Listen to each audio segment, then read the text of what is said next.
Assalamu alaikum and welcome to Beneath the Surface. Today we'll be discussing Wiladat Imam Ja'far as-Sadiq alayhi salam, and joining us on the show is SayidZafarAbbas, an Islamic lecturer. Assalamu alaikum. Thank you very much for joining us again. When we're to discuss about Imam Ja'far as-Sadiq, can you firstly give us a brief introduction about his early life, and then inshallah we'll go on from there. Bismillah ar-Rahman ar-Rahim. Alhamdulillah Rabbil Alameen wa sallallahu ala Muhammadin wa alihi tahirin.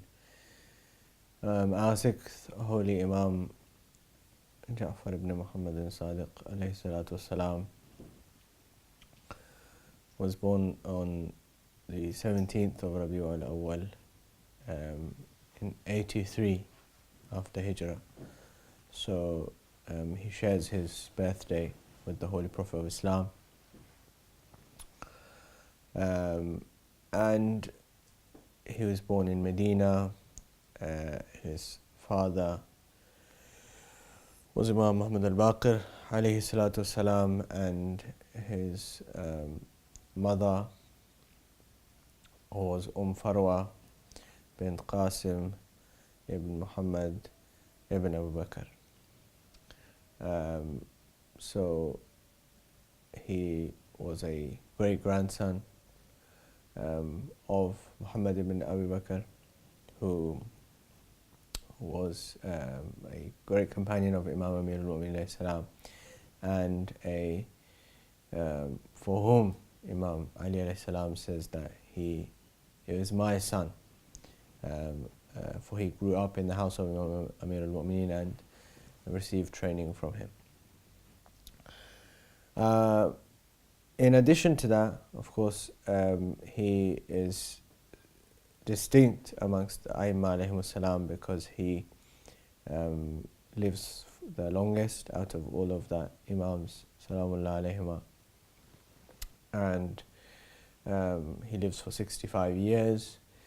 During those 65 years, he witnesses the demise of the Umayyad Empire and its replacement with the Abbasid Empire. Also during this time, he sees various different power struggles that take place at the demise of the Umayyad Empire, including from those people who are from amongst his own family. So Muhammad Nafs al-Zakiyya, who is from the descendants of Imam Hassan alayhi salatu salam, also lays a stake in the claim for Khilafat after or at the demise of the Umayyad Empire. So it's a very interesting time that the Imam Salamullah alayhi lives in. 83 after Hijrah, of course, when he's born, is the time of the Umayyad. The Imam alayhi salatu salam grows up in the shadow of his father, Imam Salamullah alayhi, and as we discussed in a previous discussion when we talked about Imam al-Baqir alayhi salam, we said that Imam al-Baqir alayhi salam was the first one after the Holy Prophet of Islam to establish the dars and the teaching in the masjid of the Holy Prophet of Islam. And Imam Sadiq alayhi salam, from the early stages of his life, continues this as well. So firstly in the dars of his father Imam al-Baqir salamullah alayh, and then his own dars in his own right, and of course that dars becomes the largest dars that has ever taken place in the masjid of the Holy Prophet of Islam. At one point over 4,000 students of the Imam salamullah alayh from various different places around the world, engaging in not only the religious sciences but also the other sciences, the hard sciences, if we like. And so the Imam giving us a real insight in this regard of the changing times, of the necessity of knowing these things, because of course in the previous Imam's times there had not been such development in the Arab world at that point for them to be able to accept scientific knowledge. Also, they had gone through difficult times for which different kinds of strategies were needed. Now he's come to a time where there is a capability to expand the knowledge base. And in fact, he mentions these things when the matter of khilafat comes to him. So somebody says to him that this is the perfect time for you to take over the khilafat, to see that the Banu Umayyah are on the decline, the Banu Abbas haven't yet established themselves. You should lay the claim to khilafat and raise an army. And that time, Imam Sadiq alayhi salatu wasalam, in a very famous story, in fact, to Sahal Khurasani, says, when he asks him about this, he says, go and sit in the oven. So Sahal Khurasani says to Imam, I've come from Khurasan, where there's all these followers of yours, and I'm telling you that you should rise, and you're telling me to sit in the oven. Just at that moment in time, one of the companions of the Imam, Salamullah alayhi, Harun Makki, comes in, and he's come back from the Hajj, and he's come to do the ziyarah of the Imam. And as soon as he walks in, he says, Assalamu alaikum. Imam says, Wa alaikum assalam, sit in the oven. So he opens the door and he goes and sits in the oven. And the Imam continues the conversation with Sahal Khurasani. And Sahal Khurasani starts to sweat, seeing that this man has just gone and sat inside the oven. So the Imam says, you seem very concerned about the state of Harun Makki. Why don't you open the oven and see? So when he opens the oven, he sees that Harun Makki is fine and there's no fire in the oven. So Imam Salamullah says to him that, how many people are there like him? And Sahal Khurasani says, there's nobody like him. He says, there's your answer. In another narration, it's mentioned that when the Imam was invited or asked to rise and take over the Khilafat, he said that I had two options in front of me at that particular moment in time. One option was to educate the people and spread their knowledge far and wide. And the other option was to take over the Khilafat. So I chose the option of educating the people because I knew that the Khilafat would be for a limited period. But I knew that if I educated people, if I taught them all these sciences, then that would last forever. And in reality that is the case. That the fact that Imam Salamullah alayhi educated so many scholars has lasted up to now. Whereas the Khilafat would have been 10, 20, 30, 40 years at most. And therefore it showed us the insight, again, the philosophy of the insight of the Imam. That the insight is that we want to do something that will last forever, that would last for generations to come, and not do something that will temporarily give us power. In the sense that would have been a temporary power, but this has been a continuous power, that we have been able to educate people generation after generation after generation because of the knowledge set out by Imam Sadiq alayhi salatu wasalam. And I think that also gives us an insight into how we should think, that really we have to think about what can we do for the generations to come, and not just for now. Then one way to look at the political aspect, because of course, as you mentioned, he established a school which taught over 4,000 or is it, or 400,000 people. Yeah, and that is just something amazing. The fact that so many people from different schools of thought still today actually went to that original school.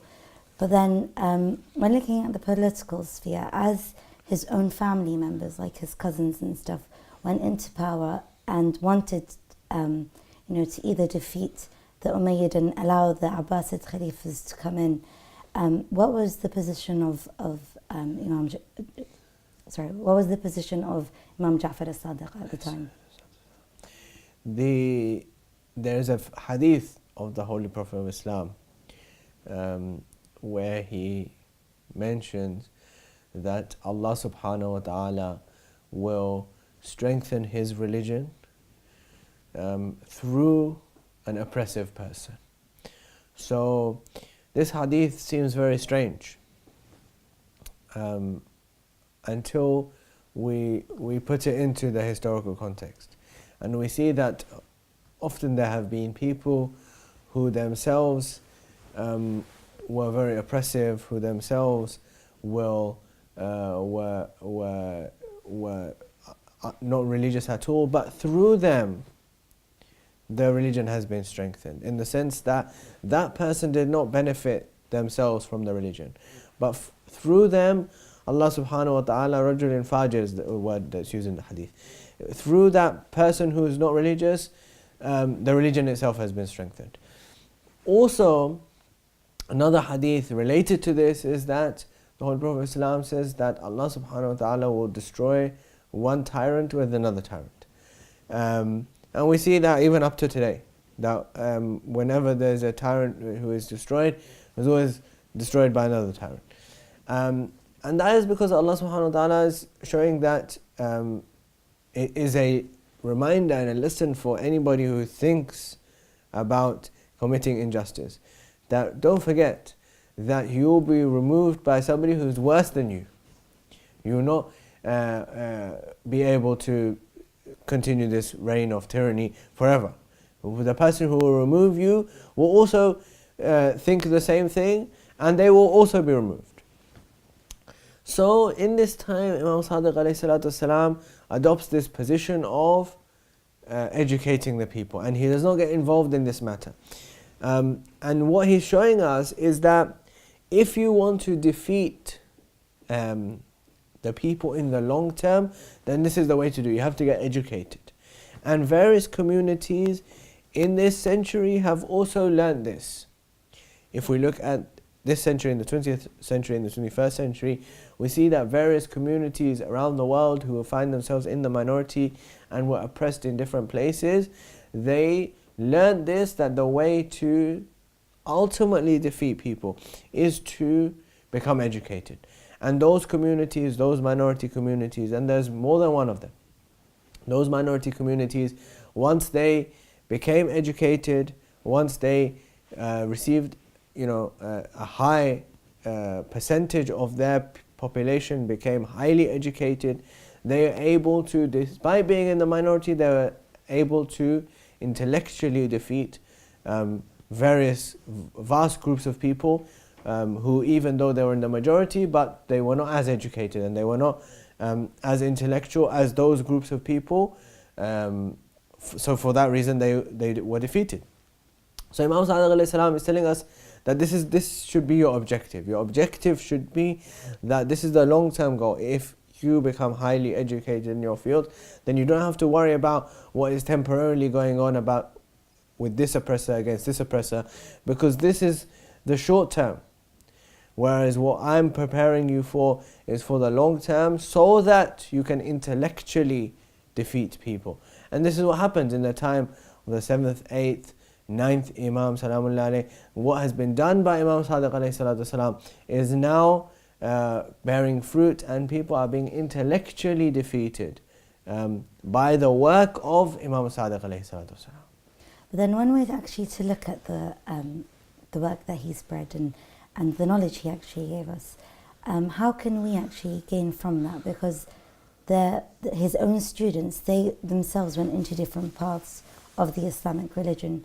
Do you think if we're to examine his books and his studies, we may also do the same, or would we just follow in the same path that we've been brought up to learn?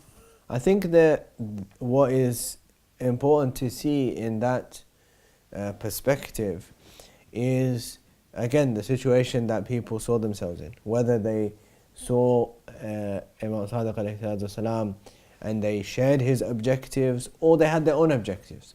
So some people came to learn from Imam Sadiq alayhi salam, and that might be the case in any situation. That I might go to learn from a particular person, but it's not necessary that I share that person's objectives.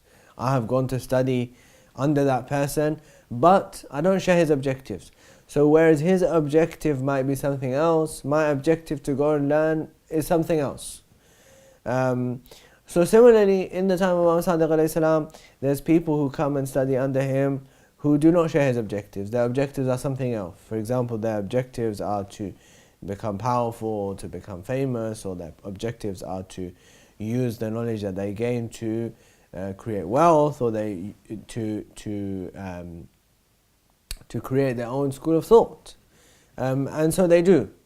But what that is telling us is that it's not to do with the knowledge that Imam Sadiq alayhi salam has taught them. In fact, very famously, the person or the people who create their own schools of thought actually stand in the masjid and say that these are the things that Ja'far ibn Muhammad has told me, but I don't agree with them. In other words, the things that Ja'far Sadiq alayhi salam has taught you are not what is making the different school of thought. No, it's the things that you come up with yourself which have decided that that you're making your own school of thought. In fact, when Imam Sadiq alayhi salam comes to him and they have a discussion, and the Imam says to him, what would you do in this scenario, what would you do in this scenario, so on and so forth, and he gives these examples, and the Imam alayhi salam says that your examples are wrong because the masala is something else, the ruling is totally different to that. The famous example that he mentions is that if what is worse, murder or adultery? And he says murder, and the Imam says, why is it that murder requires 2 witnesses but adultery requires 4? Or what is more important, prayer or fasting? And he says prayer. And Imam Salamullahi alayhi says, but a woman, when she's in her days of when she sees blood, she has to repay the fast, but she doesn't have to repay the prayers. So if we were to apply qiyas in these rulings, we would come to a result which is different to what the religion of Islam has commanded us to do. So Imam alayhi salam, what that summarizes, to answer the question, what that summarizes is that it is not what Imam alayhi salam has taught. It is what a person comes up with themselves, which has created, because the person who is studying under the Imam salamullahi alayhi has a different objective. Their objective is completely something else, and of course after him, the objective is to please the ruling class. After those who study under Imam Sadiq alayhi salam, the most famous one who becomes the Chief Justice under the Abbasid Empire, Abu Yusuf, is now then giving rulings in accordance to what the Abbasid Empire wants him to give rulings. And so in that sense, that person is now giving rulings according to what is convenient for that person to do, so that he can stay in his job. Whereas Imam Sadiq alayhi salam has said, my objective is to make you intellectually superior, so that you don't have to bow down in front of anybody. But these people are bowing down in front of those who are in power because they feel that this is the only way that they can survive. But then one way to look at the work of Imam Ja'far as-Sadiq, actually before we look at his work, how was he able to actually establish the school he did? Because when we look back in time, for our previous Imams ﷺ, they didn't really have the opportunity to spread as much as they possibly could the knowledge of Islam due to the political the politics that was actually taking place in the time. How was the political aspect for Imam Ja'far as-Sadiq? So as we mentioned, that Imam Sadiq alayhi salam is born at the time when the Umayyad Empire is on the way out. And so when he gains maturity, and of course he assumes the office of Imamate in 114 when Imam Baqir Salamullahi is made Shaheed. This is actually the final, the last breaths of the Umayyad Empire. In 132, the Umayyad Empire will formally have demised. But in the last decade or so is completely ineffective. The Khalifa is there, but he's not really in power. Most of the time he's too drunk to be able to do anything, and that he's lost control of the empire. So in this time, the Khalifa and the people around the Khalifa are busy trying to support the Khalifa to survive. And therefore they don't have the opportunity, as they did in the past, to spy on the Imam, or to keep him in prison, or to really focus in on his activities, because they're trying to survive themselves. And therefore the Imam Salawatullah alayhi gets this opportunity to come to Medina. He comes into the masjid, he preaches the message, people come and are attracted towards this. And of course, as we previously mentioned when we talked about Imam al-Baqir alayhi salam, because this is a time where knowledge is spreading very rapidly. Muslims have spread to different lands, they're interacting with different people. Now they're meeting people from different religions, from different schools of thought, from different backgrounds, from different places around the world. And so they now want to know more. And Imam Sadiq alayhi salam has now established this university, if we like, where people are able to come and they're able to know more about what they need to know. Whereas on the other side, the Khalifa is still trying to salvage his empire. They're trying to see how they can prolong the life of something that's really on the life support machine. So Imam Salawatullah alayhi gets this opportunity while the empire is still trying to survive. It's on its last legs, and it's just in the last breaths of its survival. But then were the people, because travel wasn't as easy as it is today in their time, were people like mainly travelling to perform Hajj or Umrah, and then they would actually meet Imam Ja'far as-Sadiq, or was everything actually being spread? Things were being spread because people, for example, the Muslim empire had spread to what is today Iraq and Syria, Jordan, Palestine, all of this area in the Gulf. So people, of course, would find out that in Medina there's lessons going on for so-and-so subject, or person would come from Medina to teach these people, for example, in Kufa or in Baghdad or in Palestine or in such areas. So then people would get interested, and those who really wanted to learn and seek more knowledge would travel towards Medina. Some people would come for Hajj or Umrah, but also the news and the fame regarding the school of Imam Sadiq alayhi salam reached far and wide, and therefore people decided, even despite this difficulty in travel and difficulty in coming there, they still wanted to come. And for this reason we had many students of Imam Salawatullah alayhi from Kufa, from Baghdad, from the Persian areas, and from the other areas in the Muslim empire, to show that this was something that people were so desiring of, and they wanted to know more about the religion. And there were no other facilities, there were no other place where they could go except for the time of Imam Salawatullah alayhi and the Masjid of the Holy Prophet of Islam. But then when because one of the most beautiful stories was when one of the companions of Imam Ja'far as-Sadiq alayhi salam asked him if we're going to be seeing Allah subhanahu wa ta'ala on the Day of Judgment.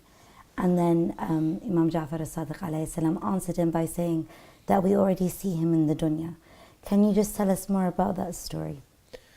So Imam Salawatullah alayhi mentions a saying from his grandfather Amir al-Mu'minin alayhi salam, and he says that Imam Amir al-Mu'minin alayhi salam had said that I don't worship a God which I don't see.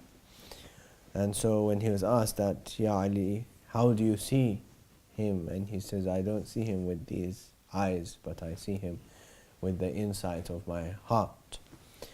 And another situation, of course, as we mentioned, that a lot of people, particularly lots of atheists and people who don't believe in God, had appeared in the Arabian Peninsula, but also people who came from outside. And they would come and have debates with the Imam Salawatullah alayhi. So one time this famous atheist came to the Imam and he said, okay, if God exists, then where is he? Can I see him? And Imam Salawatullah alayhi said to him, look at the sun. So he said, how can I look at the sun? If I look at the sun, I will go blind. Of course, everyone knows that we cannot look at the sun directly. So the Imam said to him that when you're so weak that you cannot even look directly at a creation of Allah subhanahu wa ta'ala, how could you with these eyes see Allah subhanahu wa ta'ala? When the eyes cannot even bear to see the creation, they're not capable enough to look at the creation, how could you see Allah subhanahu wa ta'ala? And similarly, he gave examples of how Allah subhanahu wa ta'ala existed without people, without him being seen. Of course, another famous story, and this person said that I believe that Allah will be seen on the Day of Judgment. How is it possible for something to exist while he cannot be seen? And Bahlul threw the brick at him, and he said, "I'm in pain." So Bahlul said to him, "Show me the pain." And they said to him, "Well, this man is crazy. Well, how can you show the pain?" So he said, if you can't show me the pain, that means it doesn't exist. Just as you said that if Allah subhanahu wa ta'ala cannot be seen, that means he doesn't exist. Or that something that exists has to be seen. So that if he exists, then you say he has to be seen. So if your pain exists, then you have to show me where it is. And all these things give us an insight into how the arguments or the theories about belief are changing in this time. That people are becoming more developed, their knowledge and their understanding is becoming more developed compared to in previous times, because these kinds of debates and these kind of questions, these kind of arguments were not presented in previous times in the way that they're presented in the time of Imam Sadiq alayhi salam.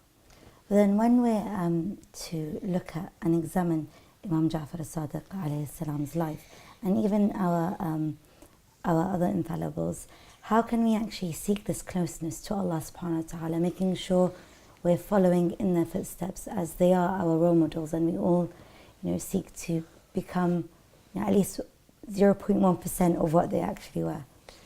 I think that the greatest lesson from Imam Sadiq alayhi salam, in addition to the knowledge that we've spoken much about, is with regards to his title, Salamullah alayhi. In fact, with regards to his name and then his title. Of course, out of the Aimma alayhimus salam, his name is most unique because it is not from the name of the Holy Five who have been mentioned before, nor is it a name afterwards. He's the only one to be named this name. And it is mentioned that there are various rivers in paradise, and one of the rivers in paradise is called Ja'far. And the reason why he's called Ja'far is because he spread out the knowledge like the rivers spread water to people. But with regards to his title particularly, of course there are many other titles. Az-Zaki is his title, Ash-Shakir, As-Sabir, these are all titles of the Imam Salamullah alayhi. But the famous one that we use, As-Sadiq alayhi salatu wassalam. And this is very important. Sometimes we think it is a very basic thing or something that's very obvious. But Holy Quran, for example, tells us, Ya ayyuhalladhina amanu ittaqullah wa kunu ma'as sadiqin. O you who believe, realize your duty or be conscious of Allah subhanahu wa ta'ala and be with the sadiqin, wa kunu ma'as sadiqin, and be with those who are the truthful ones. So the requirement or the demand is not become one of the truthful ones. Maybe that is too much of an achievement for you, but at least be with them. And for this there's a very beautiful narration from Imam Amir al-Mu'minin who says that if you like something, then be with the people who do it, because if you are with them, then that habit will appear in you as well. So in this verse, Allah subhanahu wa ta'ala is saying that if you are with the Sadiqeen, if you ally yourself with them, then eventually, because you are with them and because you are following them and you're going on their footsteps and you're with them all the time and you're not with anybody else, then you will begin to speak the truth. You will begin to become truthful. And the difference, of course, because when we say as-Sadiq, what does it mean? What is the meaning of this particular formulation of Arabic? Is it just for a person to say this person is truthful? Because of course, if we said a person is truthful, then that is as-Siddiq. So what is as-Sadiq? Salamullah alayh. Then the difference in terms of language is that as-Siddiq is a person who speaks the truth, but as-Sadiq is a person who doesn't speak anything except for the truth. This person has never told a lie. And that, of course, is a much higher aspiration that we can look forward to. That Imam Sadiq alayhi salam, or all of A'immah alayhi salam, are those people who have not spoken anything except that they spoke the truth. And that we, for many of our times, even though this is a universal rule, this is within our fitrah, you don't even need a religion to tell you that speaking the truth is necessary, and to speak a lie is an evil. But yet, how many times routinely we see people in power, people in authority, people who are superior to us, our friends, our family, everybody in society will lie, and will lie so easily. And we will defend it and justify it through our conscience and say, well, no, it was a white lie, or no, we had to protect this person from this thing, or we didn't want to tell this person that thing, or it would create too many issues if we told the truth. No, but Imam Salamullah is saying that even if it goes against you, tell the truth. Speak the truth, even if it goes against you, even if it will cause you some kind of harm, because ultimately truth is your protection. And that is actual beauty. And the thing is, Imam Sadiq alayhi salam taught us many different things, and one of the main points and one of the most important books for us is the Holy Quran. And when he did tafsir on that, he gave us many different elements, but there are mainly 4 that I hope you can discuss with us about. So again, as we said, that because this was a time where people their intellectual development is increasing, so that they are now looking at the Quran with a different lens and a different angle. And so Imam Salamullah alayhi gives them an insight. And in fact, the vast majority of the tafsir of the Holy Quran that we have in our books of tafsir and in the books of ahadith come from Imam Sadiq alayhi salatu wasalam. For various verses, a person will come to the Imam and say, what is this verse about? What does this verse mean? And the Imam Salamullah alayhi would give them the meaning about it. So in this narration that you've mentioned, Imam Salamullah alayhi says that firstly is the ibara, the actual text, and that is the apparent of the Holy Quran. And for every text, for every book, there is an apparent, there is a zahir meaning that is apparent to it. So when we read a particular verse of the Holy Quran, what is the meaning that is immediately apparent from that verse? Then there are certain verses which are pointing towards something else. So they have something which is directly apparent, but they're also pointing towards something else. And they are what Imam Salamullah alayhi refers to as ishara. They are doing an ishara, or they are pointing or giving us a direction towards something else that is not directly mentioned in the verse, but is implied within its meaning. And then there's the third and fourth category, which are much more deep and more require much more analysis of the Holy Quran, in which there is the lutf of Allah subhanahu wa ta'ala, His benevolence and His grace, which has been hidden within verses of the Holy Quran. And then the fourth, which is the actual, the haqa'iq, the real meaning of the Holy Quran.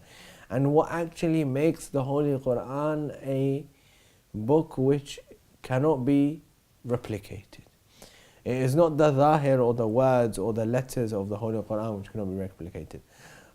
Of course, when the challenge was made by Allah subhanahu wa ta'ala 3 times, and still in the Holy Quran, that if you have any doubt with regards to this Quran, then bring a Quran like it, or bring 10 surahs, or bring fa'tu bi suratin bimithlihi, and just a surah which is the like of it.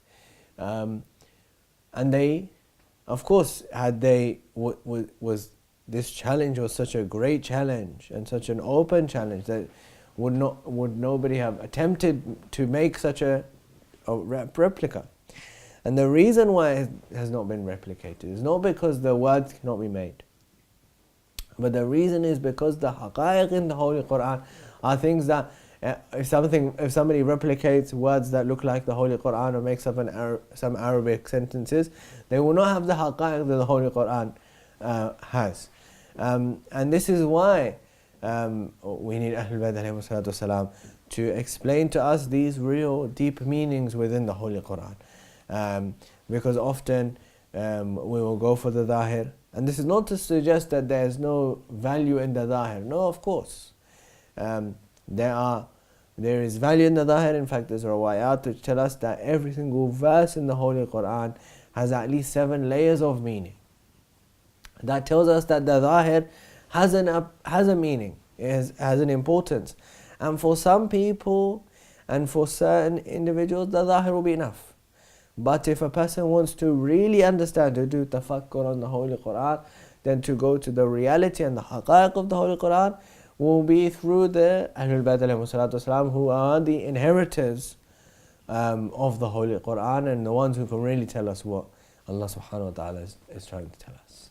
One of the other amazing teachings that Imam Ja'far as-Sadiq alayhi salatu wasalam mentioned to us, and many people actually, many of his companions and students asked him about, was free will. And this is something that till today many people discuss because it's a very complex topic. So can you please explain to us what Imam Ja'far as-Sadiq alayhi salam taught us about free will? So in this period of time is the time where lots of different schools of theology are developing. One school of theology which will become a school of theology later on, but this argument has already been developed in order to defend people who have done many wrong things in the past. So for example, when it was mentioned that so-and-so did this thing wrong, or they killed this person, or they did this much injustice, or they did this oppression, so how can we respond to that? How can we defend those people? Because we have to defend them. Then this argument was developed that everything is done by Allah subhanahu wa ta'ala. So if we say, oh, but the grandson of the Holy Prophet was killed, oh, but everything happens because Allah subhanahu wa ta'ala wanted it to happen. Oh, but this person was, tortured, oh, but Allah wanted it to happen. Oh, but this child was killed, oh, but Allah wanted it to happen. Oh, this person went hungry, oh, Allah wanted it to happen. So all these things were justified by saying that Allah wanted it to happen. Later on, this will become a theological school where they will say that human beings have no free will, it is all jabr. In the time of Imam Sadiq alayhi salam, is developing another school in response to that. This school says no. Allah subhanahu wa ta'ala has no involvement in the human being's life. And that human being has total free will. Allah created the human being and now he has total free will. Allah does not get involved in the human being's life and does not have any control whatsoever. So people are confused. Is it that Allah subhanahu wa ta'ala makes us do everything? Or is it that people are totally independent? What's the situation? So this person comes to the Imam Salamullahi alayhi, and he asks him about this matter. And the Imam Salamullahi alayhi says to him that there are 3 options. Either Allah subhanahu wa ta'ala controls the person. So whatever the person does, Allah makes the person do it. Or Allah and the human being share some of the responsibility. Or the human being has free will. Imam says, if Allah makes a person do something, or makes him do everything, then how can He punish or reward that person? Because He already made that person do it. If they share the responsibility, then also there's no reward or punishment because Allah was part of making the decision. Therefore, the only option that remains is that person has the free will to commit the actions that they do, and they will be rewarded or punished accordingly. This is the answer to one question. In answer to another question, Imam Salamullah alayhi makes this more clear. He explains it further. And he says that when the people came and they said, Ibn Rasulullah, is it Jabr, is it predestination, or is it Tafweed, is there free will?